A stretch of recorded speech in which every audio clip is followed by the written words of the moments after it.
Welcome everyone again to the Product Management View webinar series.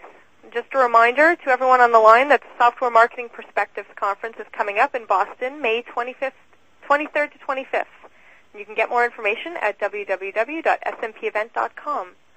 For today's webinar, I'm happy to introduce Richard Heitman, who will be talking to you about the art of product roadmap management and execution. No matter the size of your company, creating and executing on a strategic product roadmap can be quite challenging. This webinar will discuss some of the fundamentals that apply horizontally, regardless of the company type and culture, and will also focus on the differences and how to handle the challenges that are unique to each one. Your speaker, Richard Heitman, has over 15 years of experience in marketing, program management, and engineering roles in enterprise software, security, and data protection. At eVault, Richard is responsible for setting overall product strategy and bringing eVault's data protection products and services to the market. In previous positions, he's been responsible for all inbound and outbound product marketing for Internet security appliances and services, as well as various engineering and program management roles. So today, to speak to you about the art of product roadmap management and execution, I am happy to introduce Richard Heitman. Take it away, Richard. Good morning, everyone, or good afternoon, and it's good to be back. Thanks for taking the time out of your schedule to join us. Today, what I'm going to focus on is the art of product roadmap management and execution. And what that really means to me is that there's a number of different factors that go into how you plan and execute a product roadmap, but some of it is science and some of it really is more of an art form. So let's first cover Roadmap 101. Why create roadmaps? Well, obviously, they help align the product strategy with the overall corporate goals, strategic goals, and initiatives. You want to make sure that the products you deliver allow you to meet whatever financial goals you have and whatever corporate and strategic goals that the executive team has set out. They also answer basic questions like where are we going and how are we going to get there. How are they typically used? Well, first of all, they're used to communicate the product direction to internal and external stakeholders. And by that I mean they're used to communicate internally people who have a vested interest in the product. That would be sales, marketing, obviously the support team, the engineering team. But they're also used to communicate to external stakeholders. Those could be partners that are reselling your product.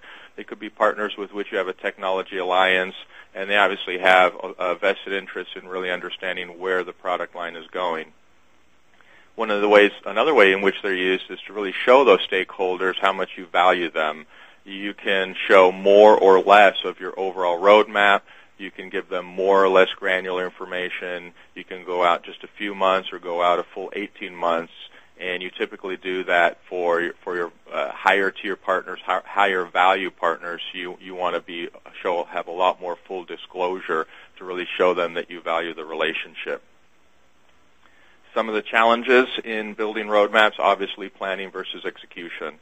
You want to do a really good upfront planning to make sure that your roadmap is achievable. But then as you work through the roadmap, executing on the roadmap, executing on those releases, working through the usual trade-offs between resources, time, budget, features, and scope, obviously presents its challenges. Also, how much information do you want to communicate and share? For those of you out there that have had the opportunity to present a roadmap, I'm sure you've been in a situation, as have I, where you come back from a road trip, you just finished presenting your roadmap to some strategic partners, and you come back just to find out that the dates moved or certain features had to be that were perhaps best effort didn't make it into the product and had to be cut. So you really have to be careful and gauge how much of the information you want to share and how confident you are, especially around those features that are committed versus the ones that are not truly committed. They may be open, they may be best effort type features. So how is this like art? Well, when you look at art, there's some basic elements of art. Things like forms, lines, shapes, colors. Colors have different hues and intensity and value. Different texture, which really refers to the surface quality. And these are all basic elements that an artist would use to make up a particular piece of art. And when you look at a roadmap, well, roadmaps also have basic elements. There's a vision, which is basically the company